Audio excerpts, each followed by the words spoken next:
Assalamualaikum warahmatullahi wabarakatuh. Perkenalkan, nama saya Vina Hartati dengan nomor NPM C1C023167, program studi S1 Akuntansi Fakultas Ekonomi dan Bisnis Universitas Bengkulu.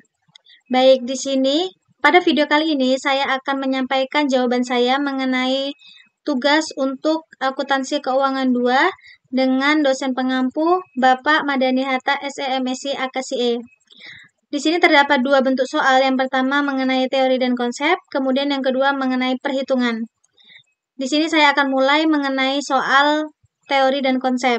Yang pertama yaitu, provision adalah bagian dari kewajiban bersyarat yang jumlah dan kapan pelunasannya belum dapat ditentukan secara pasti, karena tergantung pada peristiwa di kemudian hari. Namun, perusahaan harus mengakui dan melakukan pengungkapan terhadap provision ini dengan beberapa syarat yang harus dipenuhi, salah satunya menyangkut tingkat kemungkinan terjadinya kewajiban ini. Di sini jelaskan pada kondisi yang bagaimana perusahaan akan mengakui dan mengungkapkan suatu provision. Di sini terdapat 4 tingkatan kemungkinan terjadian yang menimbulkan kewajiban bersyarat. Yang pertama yaitu remote, di mana tingkat keterjadian rendah kurang dari 5%. Perlakuan akuntansinya diabaikan saja atau tidak perlu adanya perlakuan akuntansi. Kemudian yang kedua yaitu possible, di mana mungkin terjadi lebih dari 5% sampai dengan kurang 50%. Perlakuan akuntansinya cukup diungkapkan dalam catatan atas laporan keuangan. Yang ketiga yaitu probable, atau lebih dari 50% sampai dengan 90%. Perlakuan akuntansinya harus diakui, pengukuran adanya pencatatan dan akan diungkapkan dalam laporan keuangan. Kemudian yang keempat yaitu virtually certain, di mana lebih dari 90% kurang dari 100%. Kemudian untuk soal nomor 2 yaitu ketika obligasi diterbitkan pada tingkat diskon ataupun premium, maka setiap kali pembayaran bunga akan dilakukan amortisasi bond premium atau bond diskon. Jelaskan apa yang menjadi dasar sehingga perlu dilakukannya amortisasi ini. Jawabannya yaitu ketika obligasi diterbitkan dengan tingkat diskon atau premium, terdapat perbedaan antara harga jual dan nilai nominal. Selisih ini akan diamortisasi. Proses amortisasi ini berarti perusahaan akan menghitung jumlah yang akan dialokasikan sebagai penambah bonds payable pada tingkat diskon atau pengurang bonds payable pada tingkat premium secara berkala.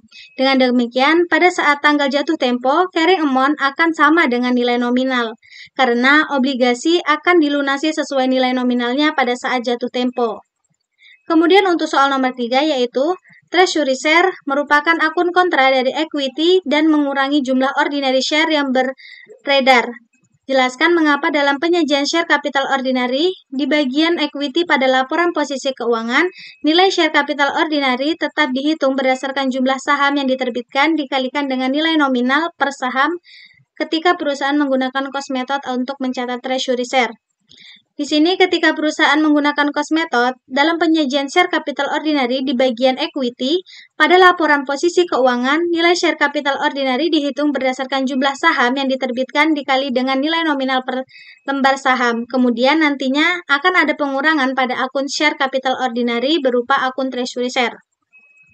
Untuk soal nomor 4 yaitu salah satu alasan perusahaan melakukan pembelian kembali saham mereka yang beredar adalah untuk meningkatkan earning per share. Jelaskan mengapa dengan melakukan treasury share ini dapat meningkatkan earning per share. Secara sederhana, untuk menghitung earning per share, kita membagi laba bersih dengan jumlah saham yang beredar. Ketika terjadi penarikan saham kembali, jumlah saham yang beredar akan berkurang. Akibatnya, saat menghitung earning per share, setelah penarikan saham, jumlah saham yang digunakan sebagai pembagi dari laba bersih akan lebih kecil, sehingga menghasilkan angka earning per share yang lebih besar. Selanjutnya untuk soal nomor 5 yaitu jelaskan bagaimana ketentuan akuntansi untuk transaksi penerbitan saham untuk mendapat aset non-cash ataupun untuk membayar biaya atas jasa yang sudah diterima perusahaan. Di sini, ketika terjadi transaksi penerbitan saham untuk mendapat aset non-cash ataupun untuk membayar biaya atas jasa yang sudah diterima perusahaan, maka perlakuan akuntansinya berdasarkan bentuk kasus transaksinya, yaitu seperti yang pertama penerbitan saham untuk mendapatkan aset non-cash, misalnya seperti bangunan, keduanya ini diketahui masing-masing nilai wajarnya, maka pencatatannya menggunakan nilai yang paling wajar antara saham atau aset non-cash tersebut. Kemudian yang kedua, penerbitan saham untuk mendapatkan aset non-cash, misalnya seperti bangunan. Ketika hanya salah satunya yang diketahui nilai wajarnya, maka pencatatannya menggunakan nilai wajar yang diketahui. Sebagai contoh, yang diketahui nilai wajarnya adalah saham, maka pencatatannya menggunakan nilai wajar saham. Kemudian yang ketiga itu penerbitan saham untuk mendapatkan aset non-cash, misalnya seperti bangunan. Ketika keduanya tidak diketahui nilai wajarnya adalah saham, maka pencatatannya menggunakan nilai wajar saham. Mohon maaf.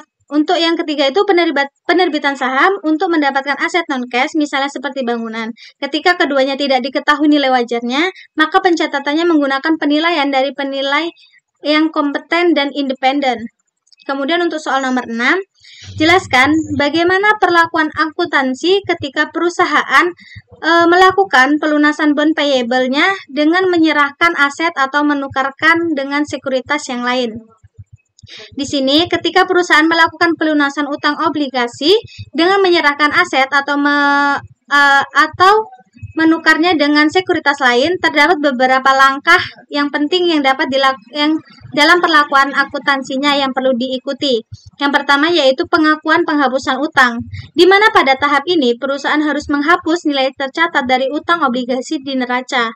Hal ini dilakukan dengan mencatat pengurangan jumlah utang yang telah dilunasi sehingga utang obligasi tersebut tidak lagi tercatat dalam kewajiban perusahaan. Yang kedua yaitu pengakuan aset atau sekuritas yang diserahkan. Aset yang diserahkan atau sekuritas yang ditukarkan harus dicatat pada nilai buku mereka. Nilai buku ini mencerminkan biaya histori dikurangi akumulasi penyusutan jika ada untuk aset tetap atau nilai tercatat untuk sekuritas. Yang ketiga yaitu untuk pengakuan keuntungan atau kerugian dari pelunasan utang, di mana apabila terdapat perbedaan antara nilai buku obligasi yang dilunasi dan nilai wajar dari aset atau sekuritas yang diserahkan, perusahaan akan mengakui keuntungan atau kerugian yang timbul dari penyelesaian utang tersebut. Keuntungan atau kerugian ini tercatat dalam laporan laba rugi dan memberikan gambaran yang lebih jelas mengenai dampak finansial dari perusahaan utang tersebut. Kemudian yang keempat untuk penyesuaian pada aset atau sekuritas yang diserahkan.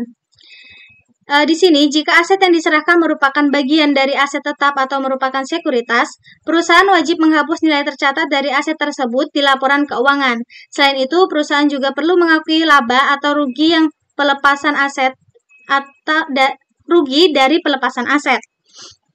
Jika ada, ini penting untuk memastikan bahwa laporan keuangan mencerminkan kondisi keuangan yang akurat dan transparan setelah transaksi selesai.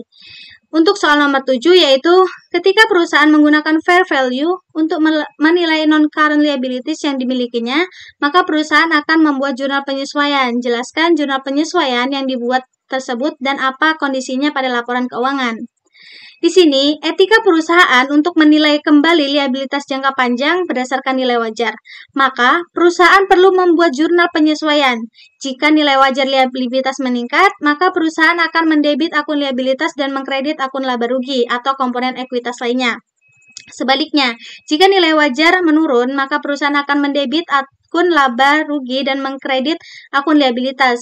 Perubahan nilai wajar ini akan berdampak pada laporan laba rugi dan laporan posisi keuangan perusahaan.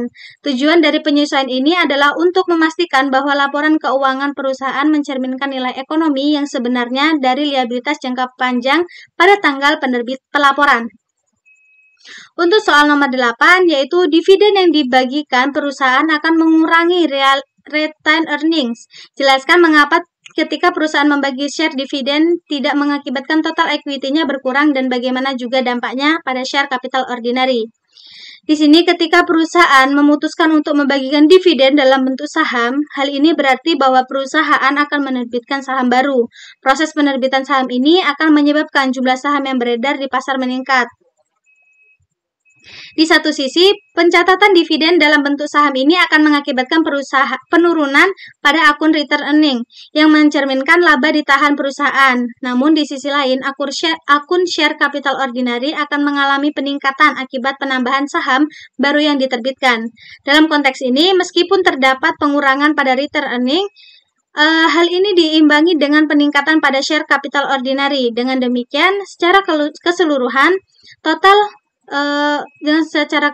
total ekuitas perusahaan tidak mengalami pengurangan atau pemberian dividen dalam bentuk saham ini, berfungsi untuk memberikan imbalan hasil kepada pemegang saham tanpa mengurangi jumlah total ekuitas yang dimiliki perusahaan.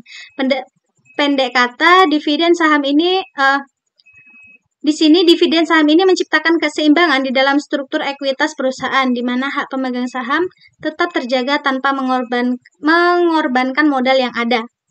Baik, selanjutnya untuk soal perhitungan, di mana di sini soal untuk nomor 1, Bessinger Company membeli sebuah depot tanker minyak pada tanggal 1 Januari 2013 dengan harga perolehan $6.000.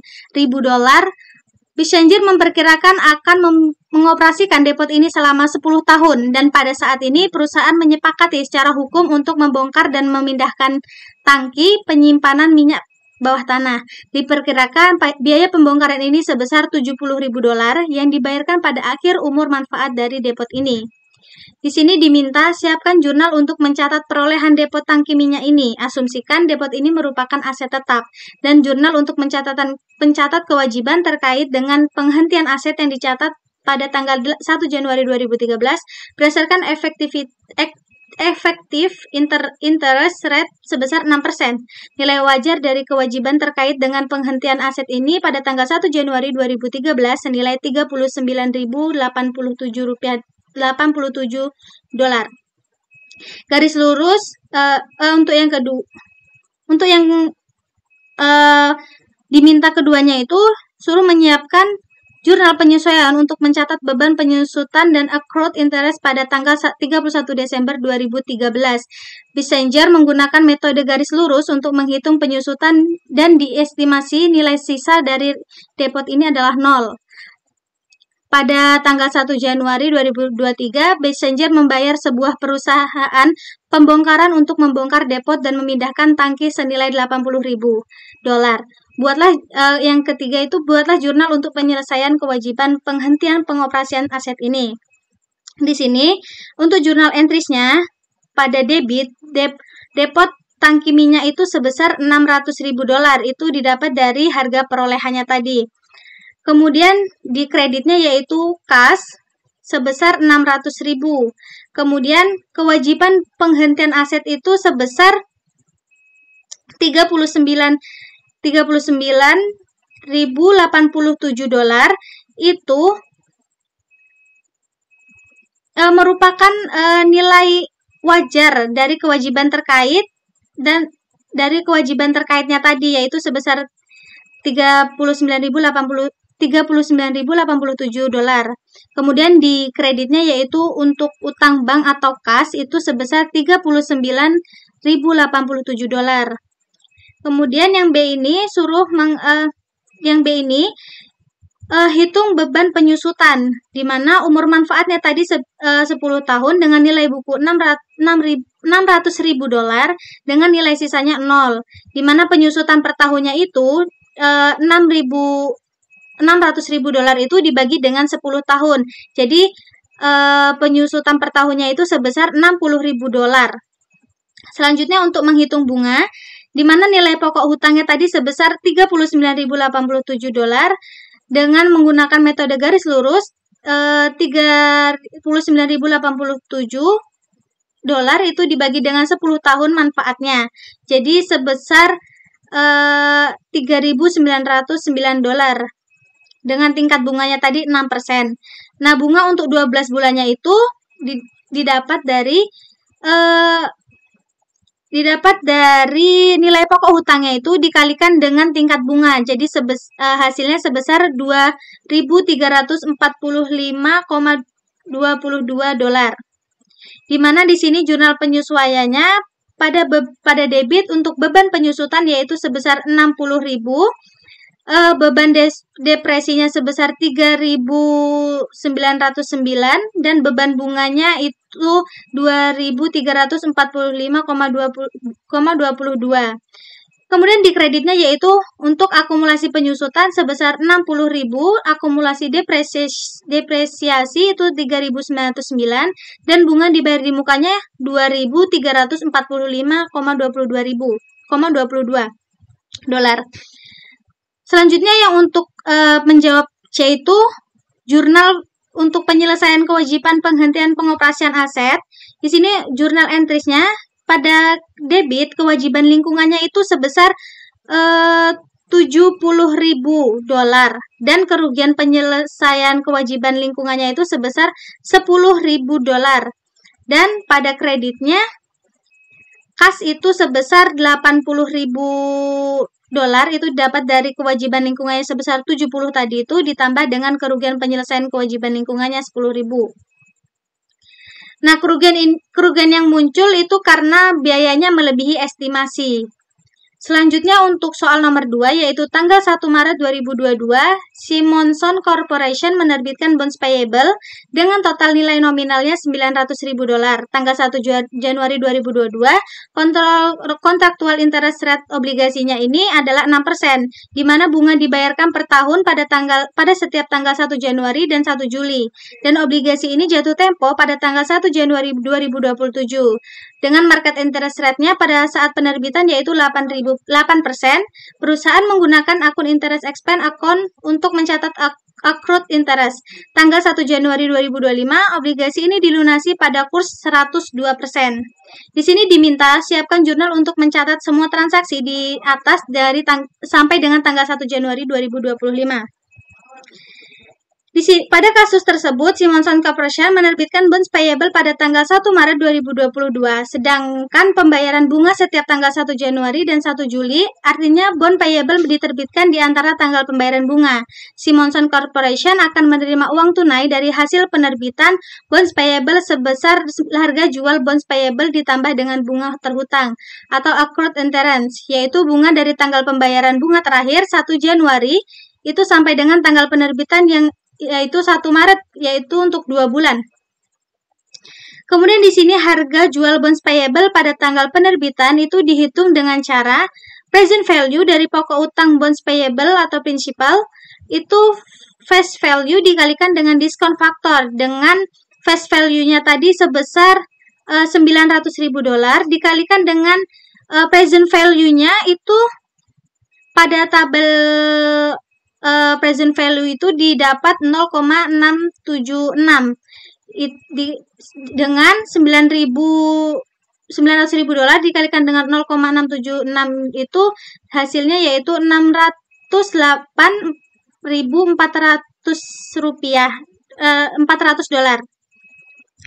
Kemudian bunga yang dibayarkan secara periodik itu dihitung dengan contractual interest rate dikalikan dengan face value, di mana contractual interest rate-nya itu tuh 6% karena secara periodik jadi dibagi 2, jadi 3%.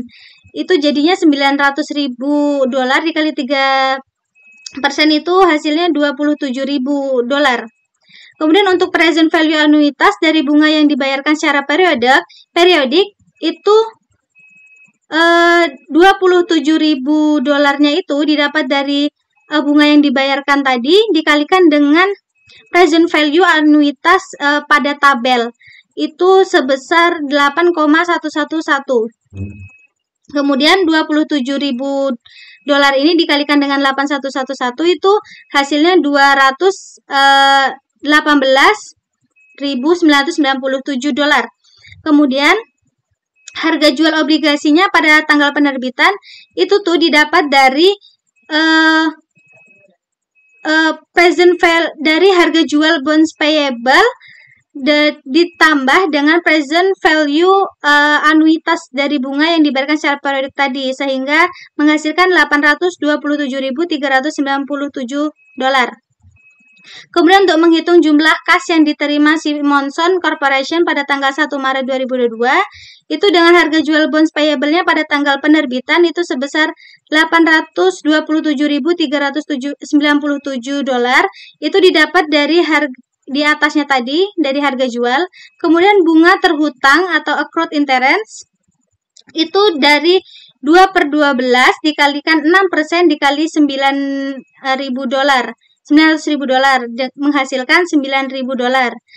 Kemudian jumlah kas yang diterima pada tanggal penerbitan itu didapat dari penjumlahan dari 800 penjumlahan dari harga jual bonds payable itu dengan bunga terhutangnya tadi, sehingga menghasilkan $836.397. Kemudian untuk jurnal untuk mencatat penerbitan obligasi pada tanggal 1 Maret 2020 itu tuh pada tanggal 1 Maret itu cashnya di debit sebesar $836.397, di bond payable-nya itu 800, di kreditnya itu bonds payable $827.397 dan interest expense-nya yaitu $9.000. Kemudian Simonson Corporation akan mencatat interest expense pada tanggal 1 Juli 2022 dihitung dari tanggal penerbitan dengan carrying value of bond pada tanggal 1 Maret 2022 itu tadi sebesar $828.397 dengan market interest-nya itu 8%, dikalikan dengan 4/12 menghasilkan 2,7%. Kemudian interest expense-nya untuk 2 bulan itu didapat dari perkalian antara carrying value dengan market interest-nya, sehingga menghasilkan $22.063,92. Kemudian amortisasi diskon bond payable juga diperhitungkan untuk 2 bulan. Untuk yang dihitung bunga yang dibayarkan pada tanggal 1 Juli 2022 itu dari 6% dikalikan $900.000 dikali 6/12, di mana menghasilkan $27.000. Kemudian dikurangi dengan bunga yang diterima pada tanggal 1 Maret 2020 itu $9.000, sehingga jumlah bunga yang dibayarkan itu untuk 2 bulan $18.000. Dan beban bunga yang diakui untuk 2 bulan yaitu $22.063,92. Itu tadi dari yang interest expense untuk 2 bulan. Dan diskon amortisasinya ini diskon amortisasinya sebesar $9.749,76. Maka jurnal yang dicatat pada tanggal 1 Juli 2022 adalah interest expense pada debit yaitu $17.250 dan bonds payable pada debit $9.749 dan cash pada kredit yaitu $27.000. Kemudian jurnal entry untuk 1 Desember itu 2022 interest expense pada debit sebesar $33.339 dan pada kredit interest payable sebesar $27.000 dan bonds payable $6.339. Jurnal entry 1 Januari yaitu 2023 itu interest payable sebesar $27.000 di debit dan cash di kredit $27.000. Dan jurnal entry-nya di 1 Juli 2023 itu interest expense-nya $33.000 dan di kreditnya cashnya $27.000 dan bonds payable-nya yaitu $6.592. Kemudian untuk jurnal entry untuk tanggal 1 Desember 2023 interest expense-nya yaitu $33.856 di debit dan interest payable-nya $27.000 di kredit dan bonds payable-nya $6.856.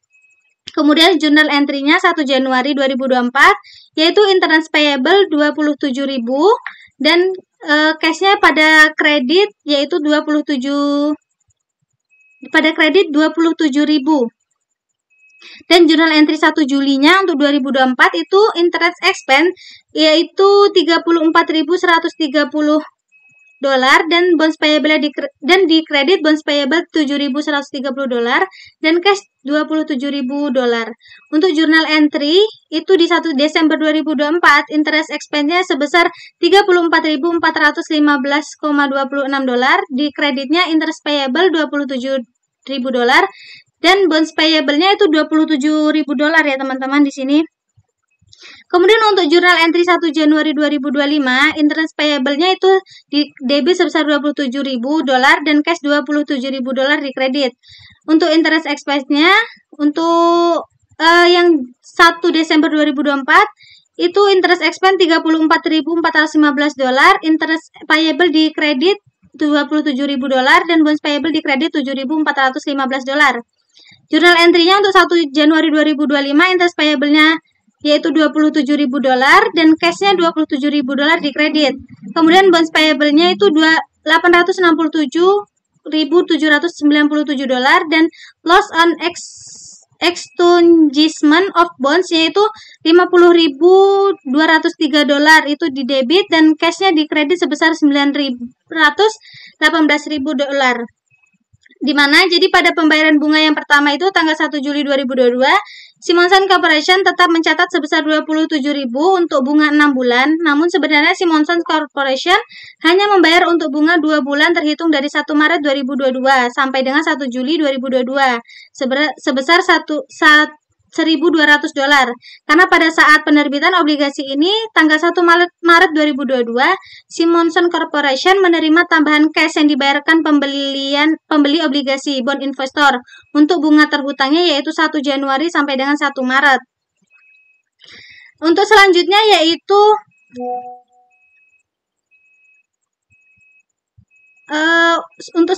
yaitu soal nomor 3 di mana MHCO memiliki komposisi ekuitas per 31 Desember 2021. Ini bisa teman-teman lihat pada tabelnya ini. Langsung saja di sini kita dimintanya pada nomor 3 ini buat jurnal atas setiap transaksi dan susun bagian ekuitas laporan posisi keuangan PT MH per 31 Desember. Oke, di sini untuk jurnal setiap transaksinya yaitu pada nomor yang pada perintah yang pertama itu menerbitkan 10.000 lembar saham biasa untuk mendapatkan sebuah gedung dengan harga jual 160.000 dolar pada brosur. Harga pasar saham PT MH saat itu adalah 15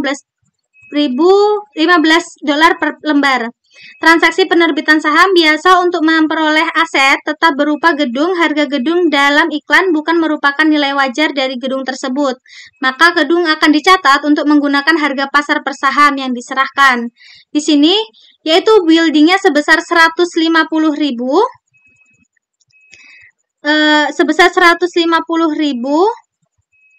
dan share capital sebesar 150.000 itu didapat dari 15% dikalikan dengan 10.000. Kemudian di share capital ordinarinya itu sebesar 100. Ini didapat dari 10% dikalikan dengan 10.000 dan share premium ordinarinya 50.000 dolar itu didapat dari 150 ini dari building dikurangi dengan share capital ordinarinya sehingga mendapatkan share premium ordinary. Di sini share capital capital preferen 6% yaitu 50 dolar per value, 20.000 share autoris 6.000. Itu sebesar 300.000 itu didapat dari yang pada tabel yang pertama tadi yang di atas yang pada soalnya. Kemudian share capital ordinarinya 10 per value, 60 share autoris, dan 50.000 share ordinary. Itu didapatnya dari, itu menghasilkan 500.000 dolar, itu dapat dari 50.000 dikali dengan 10%. Kemudian untuk share premium ordinarinya yaitu 250.000, itu didapat 250.000. Itu didapatnya dari share premium ordinary yang sebelumnya yaitu sebesar 200, kemudian ditambahkan dengan share premium ordinary yang 50.000 ini tadi, sehingga menghasilkan $250.000. Kemudian untuk return earning-nya yaitu 50.000, itu didapat dari tabel pada soal tadi sebesar 50.000 return earning-nya. Kemudian di sini yang kedua untuk membeli kembali 5.000 lembar sahamnya yang sudah beredar pada tanggal yang beredar pada harga $15 per lembar. Di mana di sini treasury share-nya yaitu 75.000 didapat dari 5.000 lembar dikalikan dengan 15% per lembarnya. Kemudian cash-nya yaitu 75.000. Di sini share capital preference 6%-nya, 50.000 per value, 20.000 share authorized dan 6.000 share issued.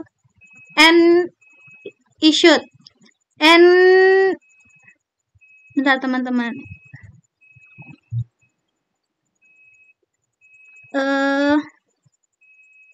Dan issued and outstanding.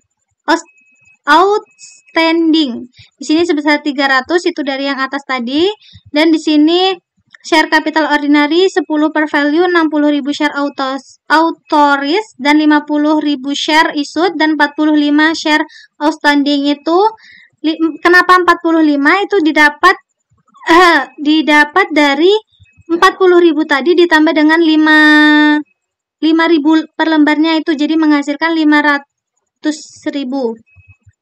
Share premium ordinary-nya itu sebesar 250.000 dan return earning-nya tadi sebesar 50.000. Kemudian treasury share-nya untuk 5.000 lembar itu sebesar 75.000, itu didapat dari 5.000 dikalikan dengan 15%. Jadi total equity-nya sebesar $1.225.000. Kemudian untuk nomor 3, untuk menjual kembali 1.500 lembar saham yang dibeli pada butir 2 pada tanggal 16 pada harga $16 per lembar. Di mana di sini cash-nya 24.000 itu didapat dari 1.500 dikali 16 per lembarnya. Kemudian pada treasury share-nya itu didapat dari 1.500 dikali dengan 15%.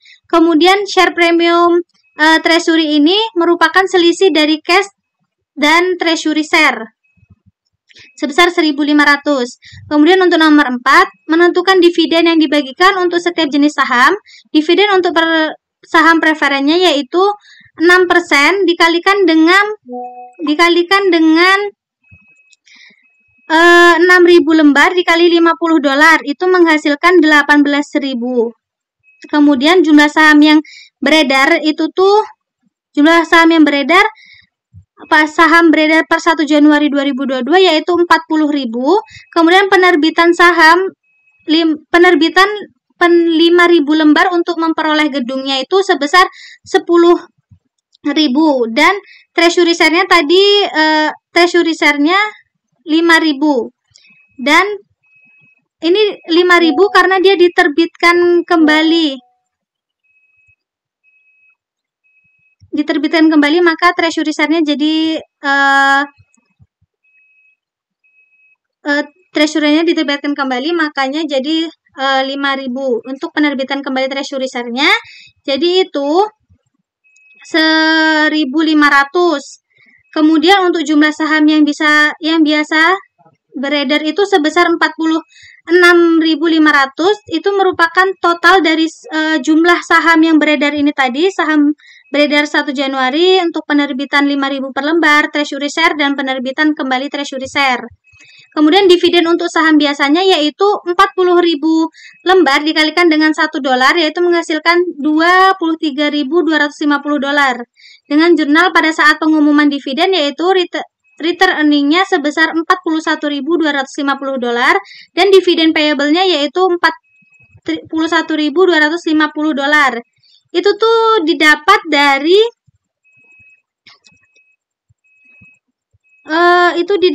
dari ini tadi, dividen untuk saham preferennya ditambah ditambah dengan ini, dividen untuk saham biasanya. Kemudian untuk yang nomor 5 itu jurnal untuk mencatat pembayaran dividen, di mana di sini dividen payable-nya didebitkan sebesar 41.250 tadi, kemudian di cash-nya yaitu di kredit sebesar 41.250 dolar. Kemudian untuk nomor 6, untuk menjual kembali treasury share dengan harga jual di bawah harga perolehan, di mana cash didebit sebesar 35.000 itu didapat dari 2.500 dikalikan dengan 14%, dan share premium treasury-nya itu 2.500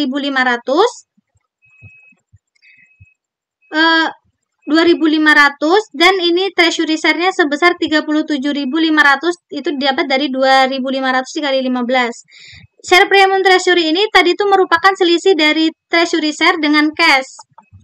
Kemudian untuk nomor 7, untuk mengumumkan pembagian dividen properti berupa investasi saham kategori, menyesuaikan nilai investasi saham pada nilai wajarnya. Nilai tercatat investasi saham nilai wajar itu sebesar 15.000 dolar dan nilai investasi wajar sahamnya 17.500. Ini kemudian unrealized holding gain or loss income itu tuh 2.500 dolar. Ini dilaporkan sebagai bagian dari pendapatan lain. Untuk jurnal mencatat penyusuan investasi saham pada nilai wajar, yaitu share investmentnya sebesar 2.500. Kemudian unrealized holding gain or loss income-nya itu 2.500. Di sini mengapa unrealized holding gain or loss income itu, kenapa gain or loss income? Karena dia mendapatkan keuntungan. Kemudian untuk jurnal mencatat pengumuman dividennya, return earning yaitu sebesar 17.500. Kemudian properti dividennya itu didapat dari properti dividennya 17.500. Kemudian nomor 8, untuk nomor 8 itu mendistribusikan dividen yang dimasuk pada butir ke-7 itu pada pemegang saham, di mana properti dividen payable sebesar 17.500 dan share investmentnya 17.500. Kemudian nomor 9, PT MH menutup laba tahun 2022 sebesar 25.000 dolar ke saldo laba, di mana di sini untuk menutup income summary itu dengan income summary itu kan saldo normalnya itu tuh kredit, kemudian dia didebitkan untuk menutupnya dengan income summary-nya itu 25.000 dolar di debit, kemudian dengan return earning 25.000 di kredit, itu untuk menutup laba tahun 2022-nya. Kemudian ini merupakan tabel bagian ekuitas atas laporan posisi keuangan PT MH per 31 Desember 2022. Di sini share capital preference 6%, 50 dolar per value, 20.000 share authorized, itu 6.000 share issued and outstanding itu sebesar 300.000 dolar, dan share capital ordinary 10 per value 60.000 share authorized dan 50.000 share issued dan 47.500 share outstanding itu sebesar 500.000. Kemudian share premium ordinary-nya itu sebesar 250.000. Kemudian return earning-nya yaitu 16.250. Itu tuh didapat dari return earning